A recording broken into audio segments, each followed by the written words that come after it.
بسم الله الرحمن الرحيم. الحمد لله رب العالمين، والصلاة والسلام على نبينا محمد وعلى آله وصحبه أجمعين. نأخذ سريعا ما هي أو ما تعريف المادة علوم القرآن. مباحث كلية تتعلق بالقرآن، 4 كلمات.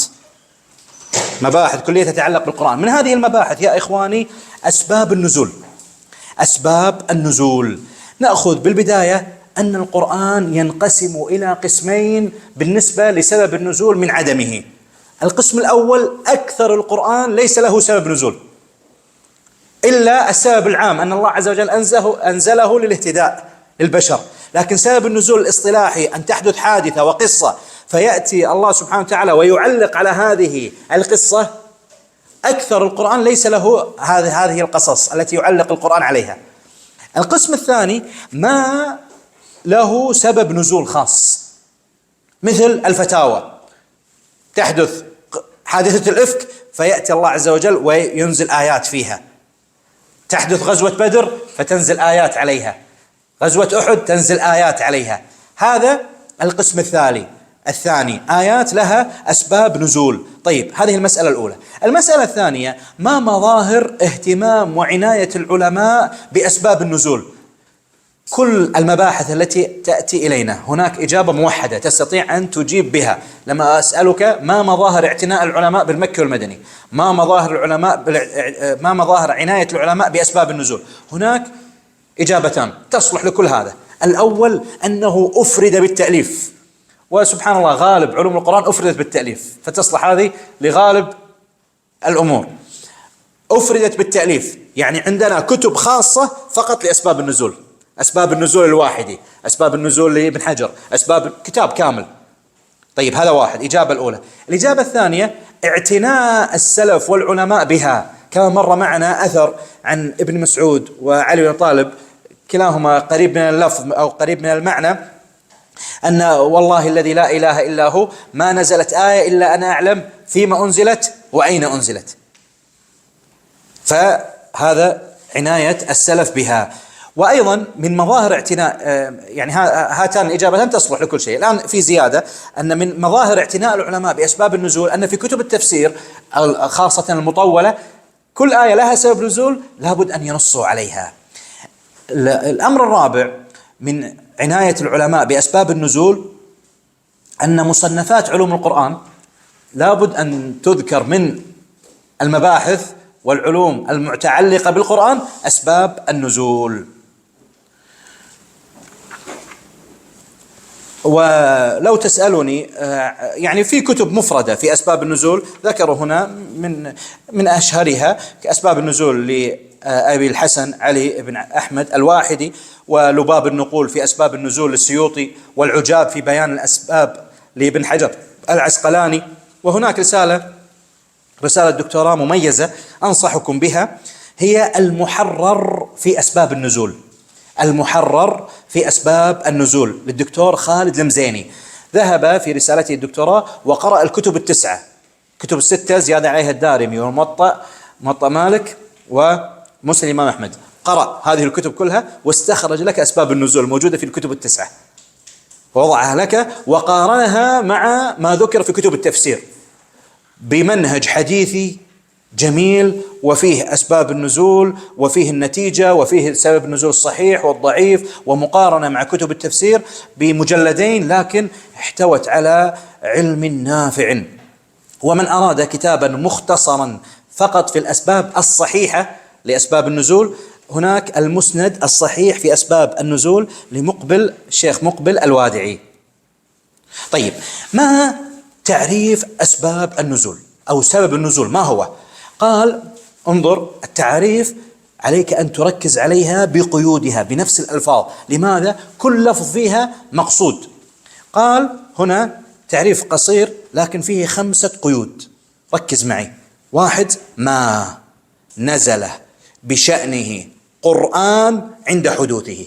هذه 5 قيود في التعريف.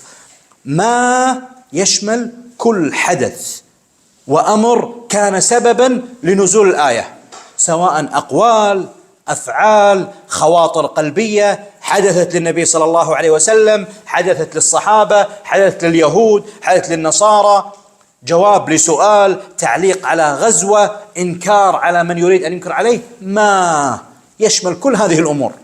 ما شيء. القيد الثاني نزله، ما نزله، هذا قيد يخرج ما استشهد به النبي صلى الله عليه وسلم ولم ينزل بسببه.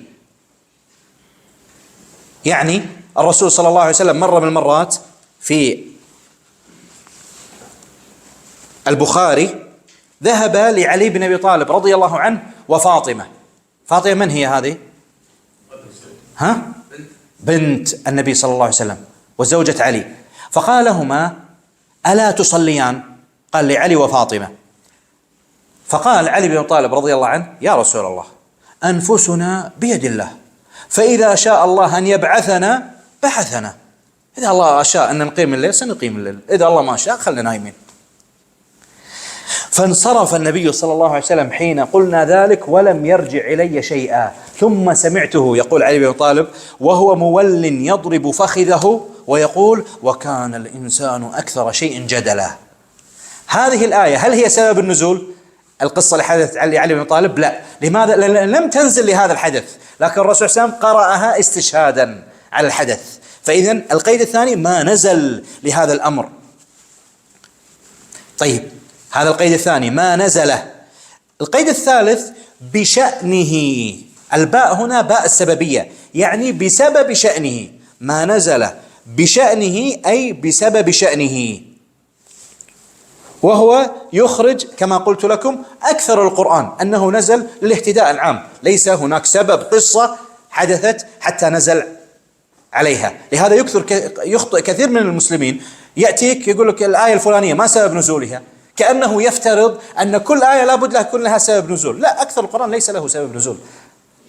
طيب، إذن بشأنه يعني بسببه. الرابع قال القيد الرابع في التعريف ما نزل بشأنه قرآن. قال قرآن، ما قال آية، ما قال سورة، ما قال بعض آية. لماذا؟ حتى يشمل كل هذا. ما نزل بشأنه قرآن، فقرآن يشمل نزول سورة كاملة، مثل سورة الإخلاص. أتى المشركون إلى النبي صلى الله عليه وسلم وقالوا: يا محمد انسب لنا ربك. ما نسبه، فقال الله عز وجل أنزل: قل هو الله أحد الله الصمد لم يلد ولم يولد ولم يكن له كفوا أحد. فنزلت سورة كاملة. وقد تنزل 10 آيات، لهذا قال قرآن، مثل حادثة الإفك نزلت 10 آيات. وقد تنزل بعض آية مثل من الفجر، كما تذكرون مر معنا حديث سهل بن سعد: وكلوا واشربوا حتى يتبين لكم الخيط الأبيض من الخيط الأسود. ما أتى من الفجر، فأخذ بعض الصحابة خيوط ويربطونها على رجلهم، ولم يزل يأكل ويشرب حتى يراها، فأنزل الله عز وجل بسبب هذا من الفجر، فبعض آية. فإذا ما نزل بشأنه قرآن. لماذا قرآن؟ حتى يشمل سورة كاملة، بضعة آيات، ولو جزء من آية. طيب، عند حدوثه، هنا بالتعريف الأول في بداية المبحث قالوا عنده، وعندما شرحوه قالوا وقت حدوثه. فهنا يعني الأفضل أن يوحد المصطلح، إما عنده أو وقت، ولا بأس سواء قلت عنده أو قلت وقت، نفس الشيء بمعناها. طيب، وقت حدوثه أو عند حدوثه، هذا أيضا قيد حتى يخرج. ما الذي يخرج بهذا الوقت عند حدوثه؟ لما ينزل الله عز وجل آيات على أحداث حدثت في الأمم السابقة، مثلا قصة يوسف. ما نقول سبب النزول قصة يوسف، هذه قبل مئات السنين، لكن سبب النزول نقصد عند حدوثه. طيب، وأيضا حتى يخرج ما نزل القرآن ليس عند حدوثه ولكن قبل حدوثه، وهو أهوال يوم القيامة، علامات يوم القيامة. ما نقول يعني أهوال يوم القيامة سبب لنزول هذه الآيات، لا، المقصود عند حدوثه.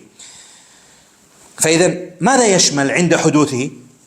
الأمر الذي يحدث في زمن النبي صلى الله عليه وسلم، فيأتي القرآن عليه، مثل حادثة الإفك، مثل القصص التي سنأخذها، مثل الثلاثة الذين تخلفوا عن غزوة تبوك، فنزلت آيات سورة التوبة، كعب بن مالك وهلال بن أمية ومرارة بن الربيع رضي الله عنهم، فتحدث قصة بدر أو غزوة بدر، فالله عز وجل ينزل آيات عليها بعدها بيوم بيومين، يعني عند حدوثه، ليس بنفس الوقت بالثانية، لكن يعني قريب من الوقت.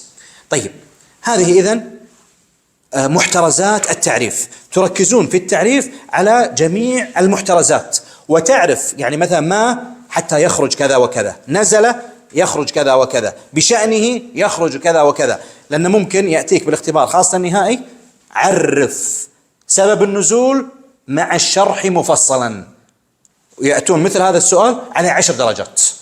تخيل، لماذا؟ كل قيد من القيود عليه درجتان.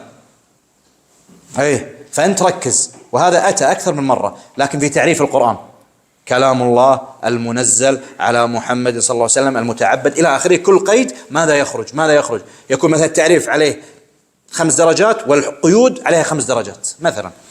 طيب، فأنت ركز على هذا.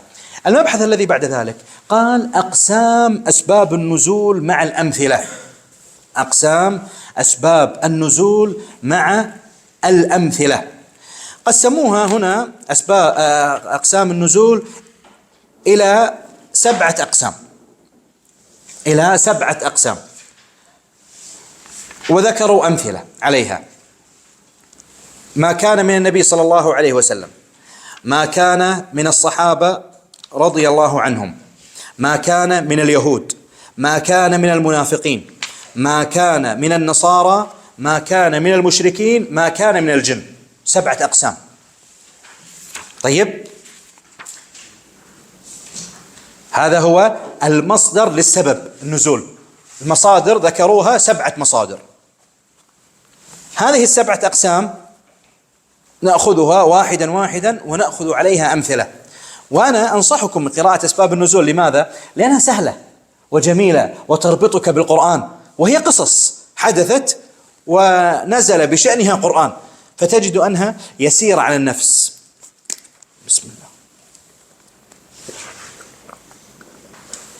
القسم الأول: ما كان من النبي صلى الله عليه وسلم ونزل القرآن. كل قسم من هذه الأقسام 7 قسموها إما يعني تقريبا 3 أقسام، وبعضها ذكروا قسمين فقط. يعني ما كان من النبي صلى الله عليه وسلم ينقسم إلى 3: خواطر فنزل بها قرآن، أقوال من النبي صلى الله عليه وسلم فنزل بسببها قرآن، أفعال من النبي صلى الله عليه وسلم نزل بسببها قرآن. وكذلك الصحابة ممكن يكون بقلوبهم قالوا شيئا فنزل، أو بأقوالهم أو بأفعالهم، كذلك من اليهود، من النصارى، من المشركين، من المنافقين. لكن بعض هذه الأقسام 7 ذكروا فقط القول والفعل، ما ذكروا الخواطر، وبعضهم ذكروا الخواطر. طيب، ما كان من النبي صلى الله عليه وسلم ذكروا 3: الخواطر وحديث النفس النبوي. قال الله عز وجل، لا ما في داعي نقرأ الآية، نقرأ الحديث مباشرة. في البخاري عن البراء بن عازب رضي الله عنه قال: لما قدم رسول الله صلى الله عليه وسلم المدينة صلى نحو، اسمع هذه القصة، صلى نحو بيت المقدس 16 أو 17 شهرا، وكان يحب أن يوجه إلى الكعبة. مجرد خاطر نفسي، كان يحب يخرج في السماء ينظر، يحب أن يتوجه إلى الكعبة، ما قال ولم يفعل. المحبة. قال وإلا يعني النظر هذا فعل، لكن المهم أخذوا موضوع المحبة. قالوا وكان يحب أن يوجه إلى الكعبة، فأنزل الله تعالى: قد نرى تقلب وجهك في السماء فلنولينك قبلة ترضاها. هذه سبب نزولها المحبة النبي صلى الله عليه وسلم أن يتوجه إلى الكعبة، فنزل بسببها قرآن. طيب، ثم ذكروا أقوال المفسرين التي تدل على هذا. ذكروا لكم تقرؤون قول الطبري وقول البغوي. قال البغوي رحمه الله: جعل رسول الله صلى الله عليه وسلم يديم النظر إلى السماء رجاء أن ينزل جبريل بما يحب من أمر القبلة، فأنزل الله: قد نرى تقلب وجهك في السماء، الآية. القسم الثاني: القول النبوي. القول النبوي المسبب للنزول. كان الأول الخاطر، الثاني القول النبوي، مثل عن ابن عباس رضي الله عنهما في البخاري قال النبي صلى الله عليه وسلم لجبريل: أنت الذي تحب أن تراه وتشتاق إليه. فقال النبي صلى الله عليه وسلم لجبريل: يا جبريل، ما يمنعك أن تزورنا أكثر مما تزورنا؟ فنزلت الآية: وما نتنزل إلا بأمر ربك له ما بين أيدينا وما خلفنا. يعني ليس بيده جبريل أن ينزل وقت ما شاء. قال: كان هذا الجواب لمحمد صلى الله عليه وسلم. فإذا هذا قول من النبي صلى الله عليه وسلم نزلت بسببه الآية. الثالث فعل من النبي صلى الله عليه وسلم. ما هو؟ اقرأ معي هذا الحديث، شوف هذا في البخاري ومسلم، وهذا انظر الرسول صلى الله عليه وسلم كيف تعامل مع المنافقين. الآن أخذنا احنا في درس البلاغة المنافقين، طيب كيف نتعامل معهم؟ انظر الآن التعامل النبوي. كثير من الناس وأهل العلم يجعلون أهل البدع، تعامل من أهل البدع يأخذونها من تعامل النبي صلى الله عليه وسلم مع المنافقين، خاصة إذا كان أهل البدع يخفون بدعتهم لا يظهرونها. أقرب شيء لأهل البدع كيف نتعامل معهم؟ تعامل النبي صلى الله عليه وسلم مع المنافقين. فانظر كيف تعامل مع رأس المنافقين عليه الصلاة والسلام، ونزلت آية من فعله. قال ابن عباس عن عمر رضي الله عنه أنه قال: لما مات عبد الله بن أبي ابن سلول، هذا رأس المنافقين، وهو اتهم عرض النبي صلى الله عليه وسلم بالفاحشة، تخيل، وآذى الرسول صلى الله عليه وسلم أذى شديدا. مع هذا لما مات دعي له رسول الله صلى الله عليه وسلم ليصلي عليه، لأنه هو يدعي الإسلام هذا عبد الله بن أبي. فلما قام رسول الله صلى الله عليه وسلم ما قال: يذلف هذا النجس أنا أصلي عليه، هذا المنافق، هذا الكذا، هذا اللي اتهم زوجتي. عنده جماعة وعنده وراه ناس، ولده صحابي عبد الله بن عبد الله وكذا. قام النبي صلى الله عليه وسلم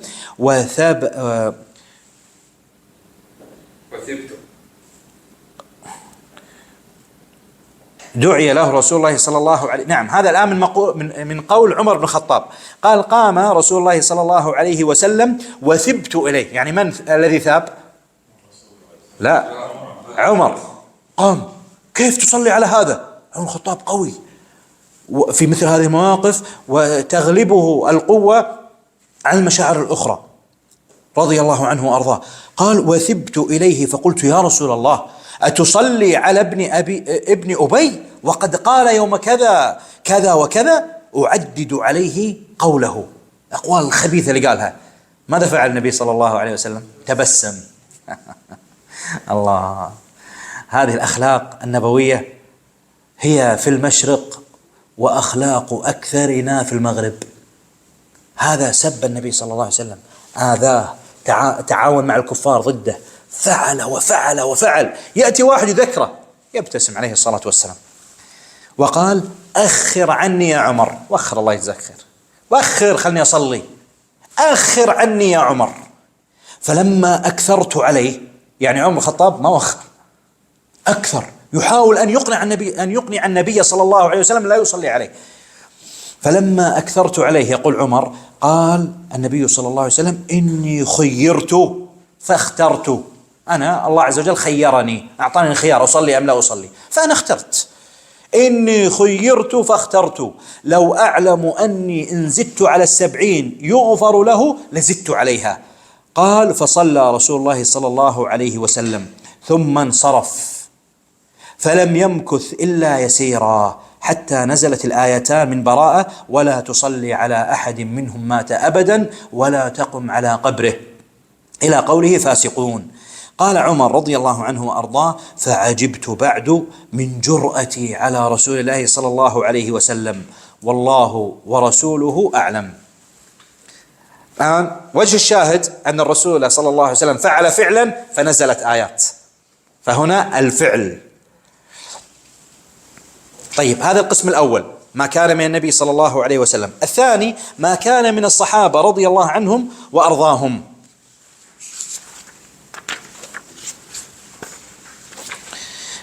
ذكروا بالنسبة للصحابة فقط ذكروا قسمين، لم يذكروا ثلاثة، لم يذكروا خواطر، أفعال، أقوال، لا، بالنسبة للصحابة ذكروا أقوال وأفعال.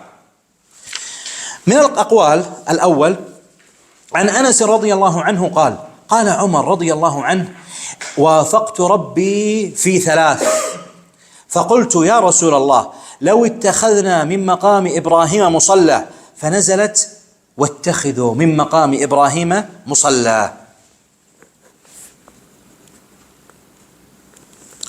فقبل أن تنزل قالها عمر، فنزل قول الله عز وجل موافقا لقول عمر رضي الله عنه وأرضاه، فهذا قول من الصحابة نزل بشأنه قرآن. أيضا قال: وآية الحجاب، قال: وافقت ربي في ثلاث. الثاني آية الحجاب، قلت يا رسول الله لو أمرت نساءك أن يحتجبن فإنه يكلمهن البر والفاجر، فنزلت آية الحجاب. هذا قول أيضا ثاني من عمر. الثالث قال: واجتمع نساء النبي صلى الله عليه وسلم في الغيرة عليه. تعرف سبحان الله النساء عندهن غيرة شديدة، قد تدعو على نفسها بالموت إذا أتت الغيرة. قال أهل العلم يغيب على عقلها، تكون معذورة ما تقصد. يعني مرة من المرات عائشة رضي الله عنها في البخاري وضعت يدها في كانت خارجة مع الرسول صلى الله عليه وسلم في سفر، هي وإحدى زوجات النبي صلى الله عليه وسلم، فبالليل الرسول صلى الله عليه وسلم بدأ يمشي مع الزوجة الأخرى، فغارت عائشة رضي الله عنها غيرة شديدة وهم في البر. تقول: فوضعت يدي في شجرة أو شيء وقالت: اللهم سلط علي حية تلدغني وأموت، أو كما قالت رضي الله عنها وأرضاها. المهم أنها دعت على نفسها. لماذا؟ الغيرة شديدة تكون. المهم اجتمع نساء النبي صلى الله عليه وسلم في الغيرة عليه، فقلت لهن، يعني عمر رضي الله عنه قال لنساء النبي صلى الله عليه وسلم: عسى ربه إن طلقكن أن يبدله أزواجا خيرا منكن. تؤذون النبي صلى الله عليه وسلم بالغيرة وتفعلن كذا وتفعلن كذا. قال هذه الكلمة، فنزلت هذه الآية بنفس ألفاظ عمر رضي الله عنه وأرضاه. فإذن المهم أن هذه كلها أقوال من الصحابة رضي الله عنهم أو من عمر نزل بسببها قرآن. القسم الثاني تحت الصحابة الفعل. قال: فعل الصحابة رضي الله عنهم المسبب للنزول. عن البراء بن عازب رضي الله عنه قال في قوله تعالى: وليس البر بأن تأتوا البيوت من ظهورها ولكن البر من اتقى. ما القصة؟ لماذا قال الله عز وجل كذا ثم قال وأتوا البيوت من أبوابها؟ قال البراء: نزلت هذه الآية فينا، كانت الأنصار إذا حجوا فجاءوا لم يدخلوا من قبل أبواب بيوتهم. أنصار كانوا إذا ذهبوا إلى الحج رجعوا إلى البيت ما يدخلون من الباب. ماذا يفعلون؟ ولكن من ظهورها يسلقون. عادة عندهم أن هذا فعل بر وهذا فعل خير، عادة سبحان الله من العادات اللي احنا ما نعرفها. قال: ولكن من ظهورها. فجاء رجل من الأنصار فدخل من قبل بابه. هذا خالف العادة. تعرف الناس العادات عندهم تخالف قانون، تخالف شرع، بس تخالف عادات. أوه يا ويلك، من رجال وما تفهم ولا تعرف الأصول ولا تعرف كذا. العادات هي أكثر ما يطبقه الناس، مع أنه ليس هو أهم شيء. الشرع أهم من العادات، القانون أهم من العادات، لكن الواقع العملي العادات والتقاليد أكثر ما يفعله الناس التزاما. طيب، قال: فجاء رجل من الأنصار فدخل من قبل بابه، يعني دخل عادي من الباب فخالف العادة، فكأنه عير بذلك.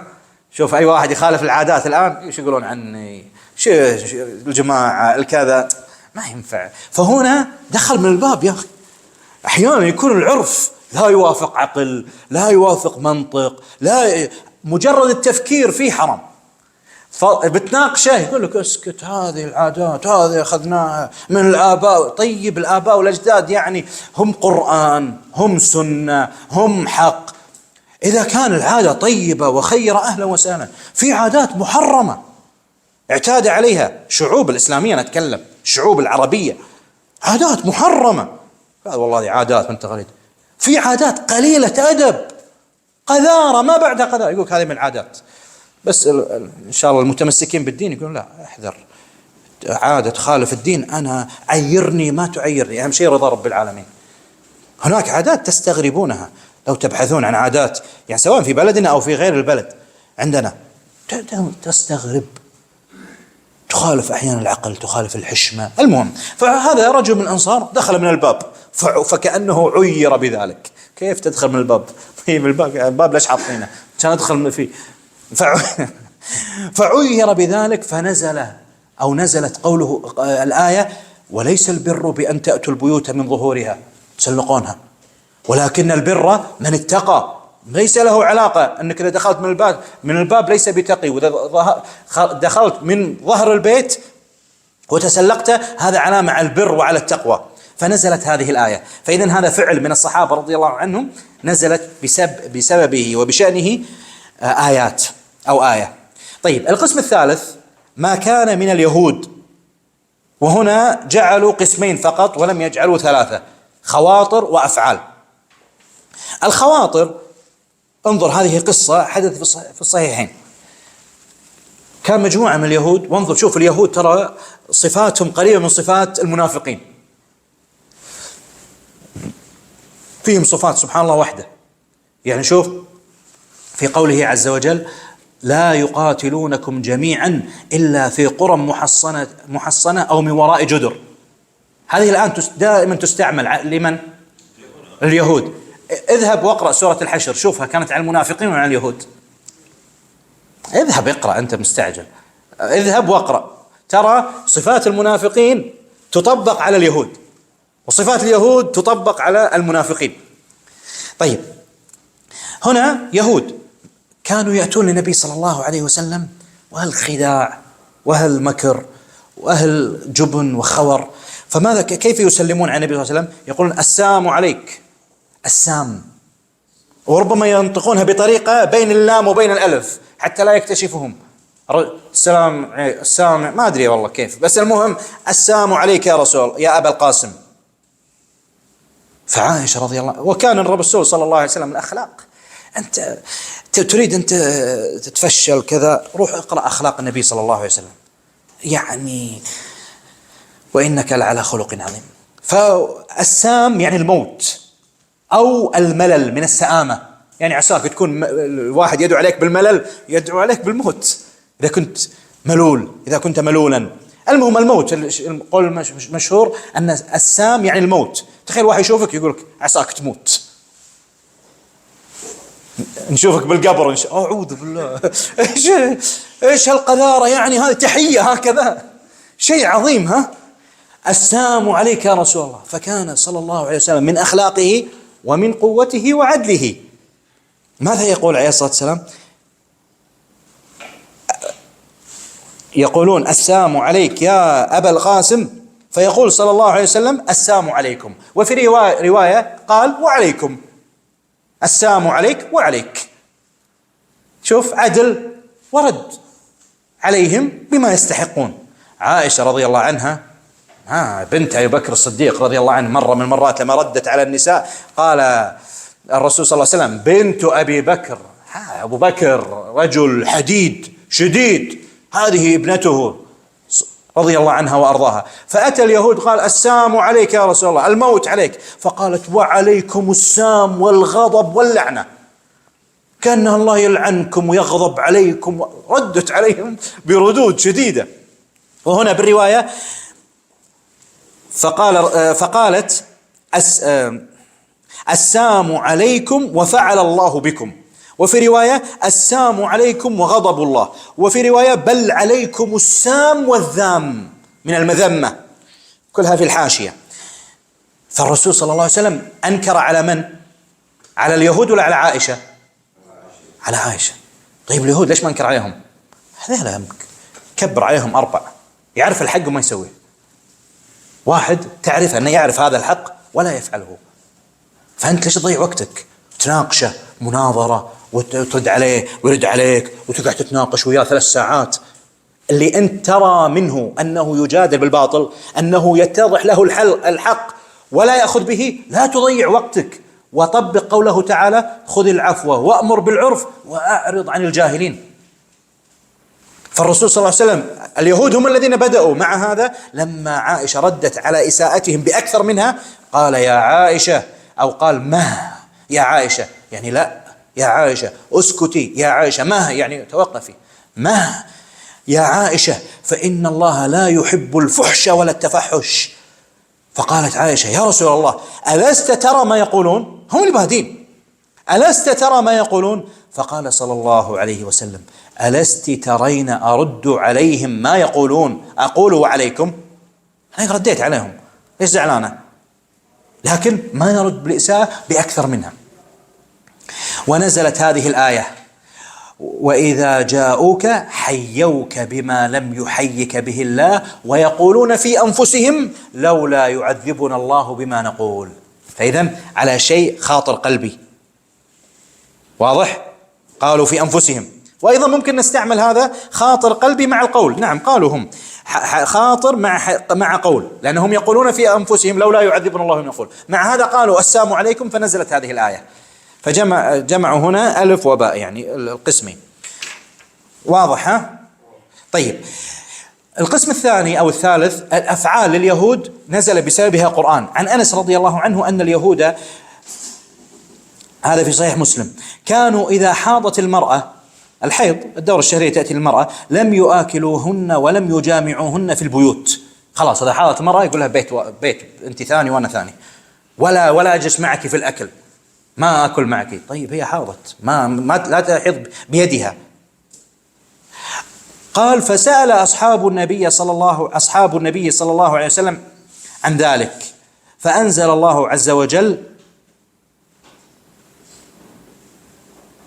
فسأل أصحاب النبي صلى الله عليه وسلم عن ذلك فأنزل الله عز وجل ويسألونك عن المحيض قل هو أذى فاعتزلوا النساء في المحيض ولا تقربوهن يعني بالجماع حتى يطهرن فإذا تطهرن فأتوهن من حيث أمركم الله إن الله يحب التوابين ويحب المتطهرين. فقال النبي صلى الله عليه وسلم اصنعوا كل شيء إلا النكاح. فالمرأة الحائض ممكن أن يجالسها زوجها، يأكل معها، أن يعاشرها إلا الجماع. طيب هذا إذن فعل لليهود نزل بسببه قرآن. طيب القسم الرابع ما كان من المنافقين، وذكروا قسمين: القول الذي نزل بسببه قرآن والفعل. القول ذكرنا من قبلها من أفعال المنافقين أنهم يظنون أنهم خفيفين خفيفين دم. محمد عارفهم حتى يحذر منهم إن شاء الله. دائما يظن نفسه ظريف الأخ، أو ليس بأخ.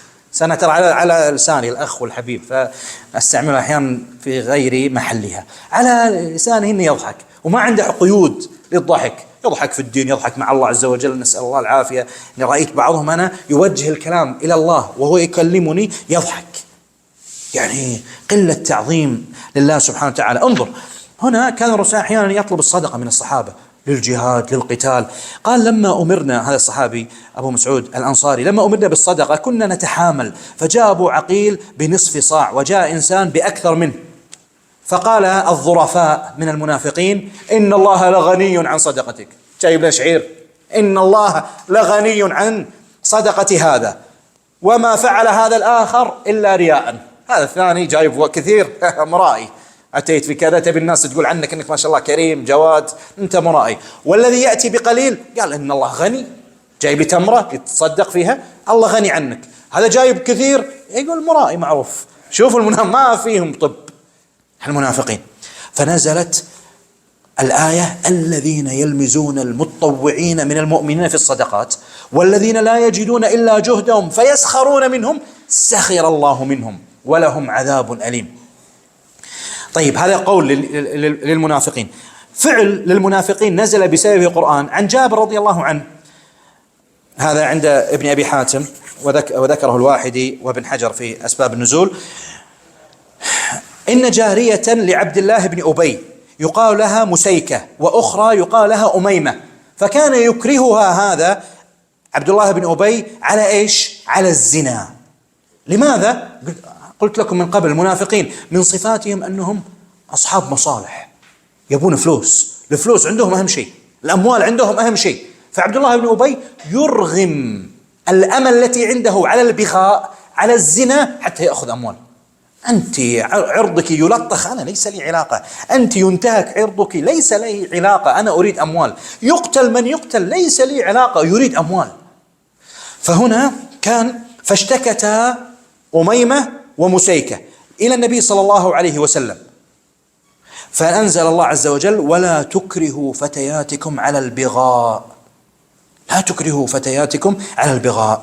طيب، القسم الخامس ما كان من النصارى، وذكروا قصة، عفوا أنا أخطأت، يعني الحديث السابق عن جابر هذا في صحيح مسلم، الآن القصة عند ابن أبي حاتم والواحدي وابن حجر. قال: جاء راهبا نجران إلى النبي صلى الله عليه وسلم من النصارى، فعرض عليهما صلى الله عليه وسلم الإسلام، فقال أحدهما: إنا قد أسلمنا قبلك. فقال النبي صلى الله عليه وسلم: كذبتما، إنه يمنعكما من الإسلام ثلاث: عبادتكم الصليب، وأكلكم الخنزير، وقولكم لله ولد.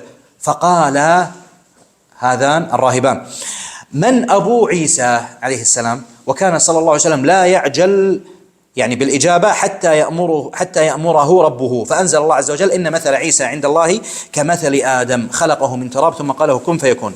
القسم السادس قبل الأخير من المشركين، وقصة أبي لهب المعروفة في صحيح البخاري ومسلم. صعد النبي صلى الله عليه وسلم على الصفا فجعل ينادي: يا بني فهر، يا بني فلان، يا بني فلان، أرأيتكم لو أخبرتكم أن خيلا بالوادي تريد أن تغير عليكم أكنتم مصدقي؟ فقالوا: نعم، ما جربنا عليك إلا صدقا. فقال: إني نذير لكم بين يدي عذاب شديد. فقال أبو لهب: تبا لك سائر اليوم، ألهذا جمعتنا؟ فنزلت السورة: تبت يدا أبي لهب وتب، ما أغنى عنه ماله وما كسب، سيصلى نارا ذات لهب، إلى آخره. القسم السابع والأخير ما كان من الجن. عن ابن مسعود رضي الله عنه: إن الجن هبطوا على النبي صلى الله عليه وسلم وهو يقرأ القرآن ببطن نخلة، فلما سمعوه قالوا: أنصتوا. وكانوا 9، أحدهم زوبعة، فأنزل الله عز وجل: وإذ صرفنا إليك نفرا من الجن يستمعون القرآن فلما حضروه قالوا أنصتوا، إلى آخر ما نزل. فإذا هذا القسم السابع والأخير. فإذا أقسام أسباب النزول 7: ما كان من النبي صلى الله عليه وسلم، ما كان من الصحابة رضي الله عنهم، ما كان من اليهود، ما كان من النصارى، ما كان من المشركين، ما كان من المنافقين، ما كان من الجن.